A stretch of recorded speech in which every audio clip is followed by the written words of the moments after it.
Padre, si lo hubiese planificado no salía así ese viaje, ¿no? No, bueno, a ver, la noticia justo la semana pasada del fallecimiento del Padre Francisco, del Papa Francisco, por supuesto que nos llenó de mucha tristeza a todos. Y al día siguiente era justamente la salida de Salta de nuestro grupo de 35 salteños, sanlorenseños, para participar en una jornada en honor a San Lorenzo en Roma. Con lo Ujú. cual llegamos justamente para poder despedirnos del Papa en la Basílica de San Pedro primero y después participando en la Plaza de San Pedro en la misa también de despedida el sábado pasado.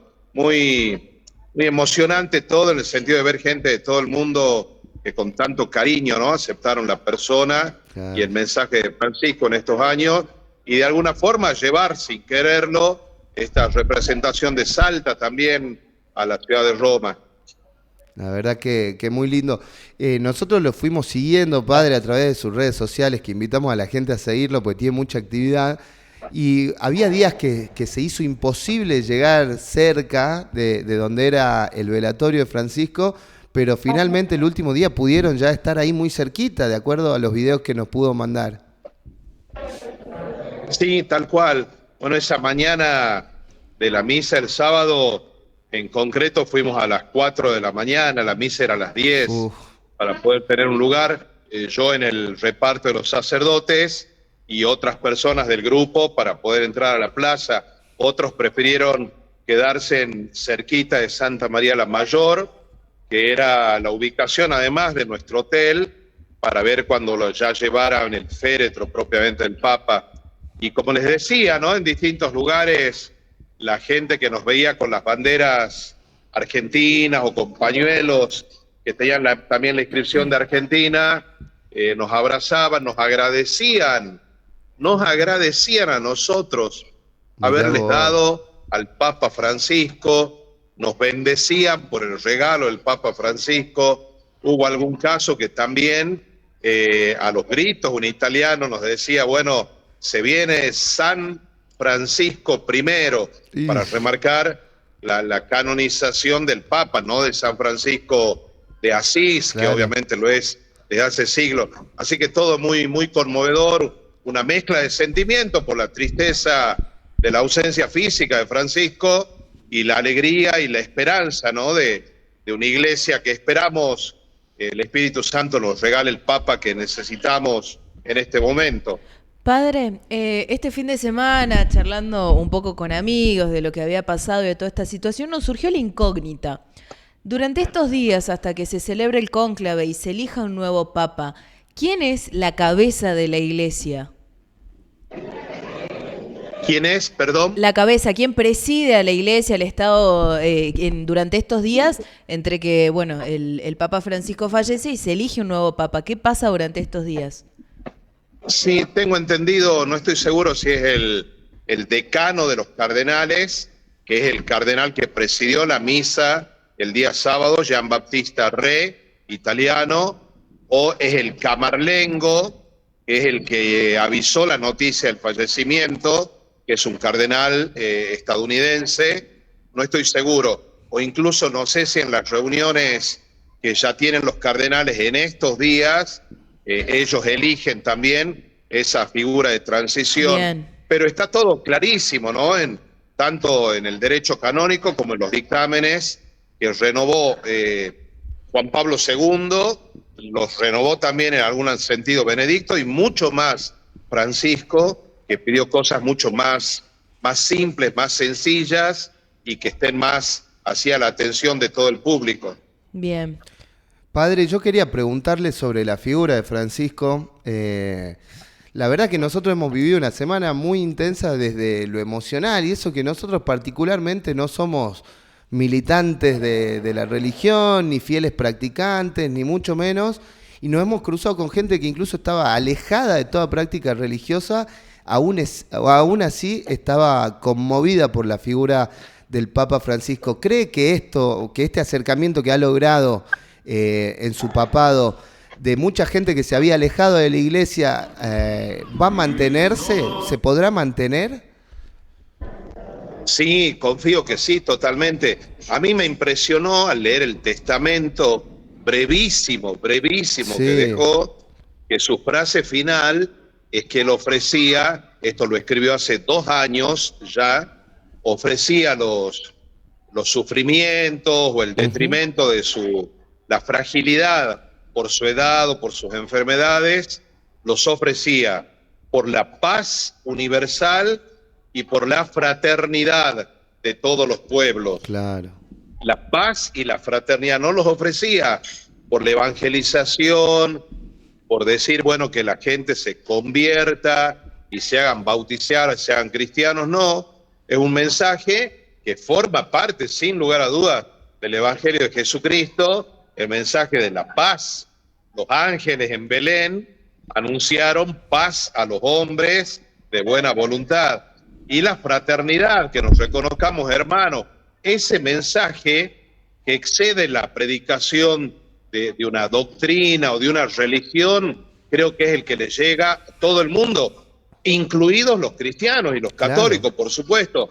Por eso qué triste o qué poca visión algunos grupos tan a veces tradicionalistas o que se niegan a este diálogo ecuménico o interreligioso y le achacaban incluso a Francisco como que claudicaba en la predicación de las personas de Jesucristo al ponerse a este nivel humano.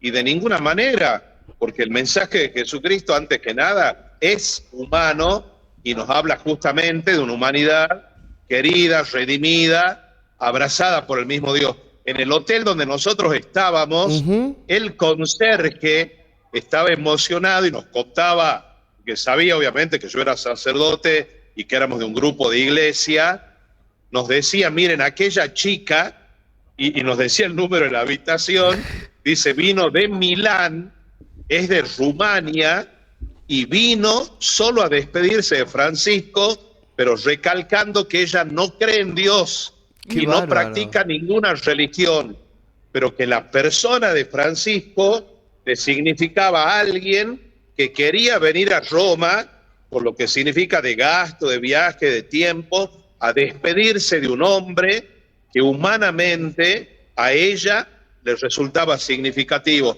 Así que eso me parece muy expresivo de cómo vive toda la humanidad, la persona y la despedida de Francisco. Sí, como esa historia debe haber miles, miles en el mundo entero, ¿no? De que Francisco significó muchísimo. ¿Cuáles son las expectativas para los próximos días, padre? Creo que también fue una sorpresa lo que generó la muerte del Papa, cuánta gente se acercó, e historias como esta que nos contó.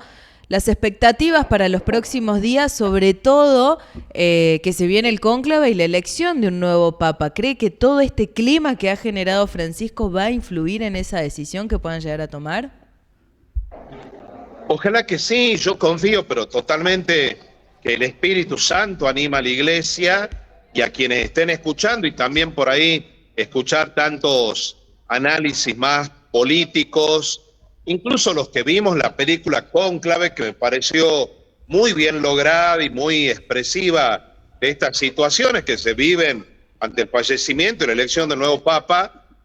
A veces la película peca, por supuesto, de mostrar solamente la parte humana y política, pero nosotros miramos más allá y sabemos que así como llegó Francisco Bergoglio, sin que en ese momento fuera uno de los nombres más citados, Benedicto sí, se lo esperaba porque era el brazo derecho de Juan Pablo, y si nos vamos Ah, 40 años atrás, 45 años atrás, en el 78, Wojtyla no le sonaba a absolutamente nadie y también fue un papa de Polonia comunista en ese momento que vino a renovar la iglesia, a darle la vitalidad que necesitaba. Así que también ahora, sin lugar a duda, el Espíritu Santo nos va a regalar el papa que necesitamos todos y que necesita no solo la iglesia, los creyentes, sino todo el mundo. exactamente. Padre, lo saco un poquito de la seriedad del asunto y le pregunto, ¿cómo toman por ahí cada vez que muere un papa? Aparecen viejas profecías, viejos relatos y cosas que vaticinan el fin del mundo. ¿Cómo toman esas cosas? Porque encima se da la casualidad de que algunas predicciones parecieran tener algún sentido. Sí, ahí supongo que también te estás refiriendo a esa profecía de Malaquías del Papa Negro. Eso. Ya hubo papas negros en la historia en los primeros siglos, ¿Ah, sí? cuando el norte de África era realmente cuna de cristianos. No, es algo para mí totalmente jocoso, ¿no? Es como en la Basílica de San Pablo acá en Roma, donde hay redondeles que están las figuras de los papas, y cuando eligieron a Juan Pablo II creo que quedaban 3 o 4 lugares. Claro. Entonces encontraron otro lugar donde dibujaron 11 redondeles más, y ahora hay 15 redondeles por decir. Claro. Porque también había como una leyenda que decía que cuando se acabaran esos lugares Los en la espacios. Basílica de San Pablo ya era el fin de del mundo. Exacto. No, nadie puede saber cuándo ni cómo, así que llegará el Papa que necesitemos, y lo demás, las casas de apuestas, sobre todo tengo entendido Sí. en el Reino Unido, en distintos lugares, Sí. me hacen acordar cuando éramos chicos. Yo estaba en el seminario menor cuando falleció Pablo VI, y los sacerdotes salesianos, con mucho sentido, además de que éramos chicos y adolescentes, nos hicieron jugar una especie de prode en ese momento, diciendo de qué nacionalidad iba a ser el Papa elegido y qué nombre iba a tomar. Y me acuerdo que un compañero de Tartagal ganó porque él dijo Juan Carlos. A nadie se le había ocurrido nunca que iba a tomar el nombre Juan Pablo I, después llegó Juan Pablo II. No darles más importancia ni más Bien, cabida bien. como algo anecdótico, de ninguna manera. La última, Espectacular. padre, ¿cómo continúa su viaje? Bueno, ahora les estoy atendiendo, hemos salido de Roma esta mañana y estamos cerca de Foggia, un lugar muy bonito, yo no conocía, el Monte Sant'Angelo, y en un rato más seguimos hacia San Giovanni Rotondo, que es el lugar donde vivió y murió el Padre Pío de Pietrelcina, el Santo Padre Pío, que genera muchísima devoción. Sí. Y que personalmente traigo además muchas intenciones de la parroquia y de gente conocida que me han pedido rezar ante el Padre Pío. Así que ahí hacemos esta escala de un par de días y después ya seguimos un poquito más al sur de Italia, a Bari, Lecce, y ya volvemos a Roma. Probablemente, no sé si ya está la fecha confirmada, cuando inicia el cónclave. El 7 de volvemos mayo. la tarde del 6 y el 7 Ahí de está. mayo ya volvemos a Argentina. Ese día empieza, oficialmente, por lo menos es lo que dio a conocer el Vaticano, el 7 de mayo empezaría el cónclave. Estaríamos ahí en la primera mañana, quizás podamos ir a la plaza a ver la primera fumata. ¿Quién dice, no? Si ¿Quién se da dice? fumata blanca en la primera En una de o esas. segunda elección, estaríamos potencialmente ahí presentes. ¿Estuvo durante la elección de Francisco? No. Esa elección me tomó, ya era párroco en San Lorenzo desde hace un año, y que todos nos acordamos, ¿no? Fue un 13 de marzo a las 4:30 de la tarde, más o menos, de Argentina. Ya era la nochecita en Roma, en Italia. Nunca me había tocado esta situación, ni despedir un papa o estar en el inicio del cónclave. Padre, muchísimas gracias. Dios sabe por qué hace las cosas y por qué están ustedes ahí en este momento histórico.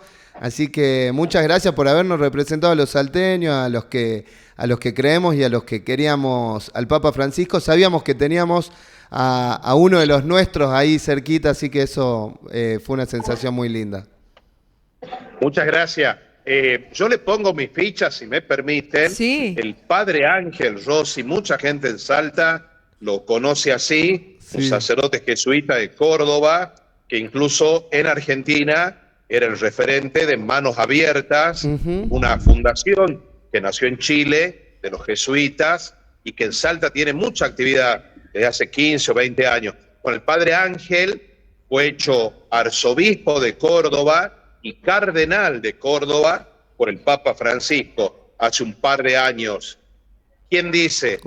Sería mucho pedir que sea de nuevo un argentino y de nuevo jesuita, Claro. pero no está en ninguno de los pronósticos, pero es un tipazo, un santazo, sería realmente un golazo de Francisco, que el Padre Ángel, muy amigo de él, que pudiera estar como papa. Muchas gracias y Me hasta encanta. pronto. Gracias, Chao, padre. Queda grabado esto. Nos vemos. Gracias.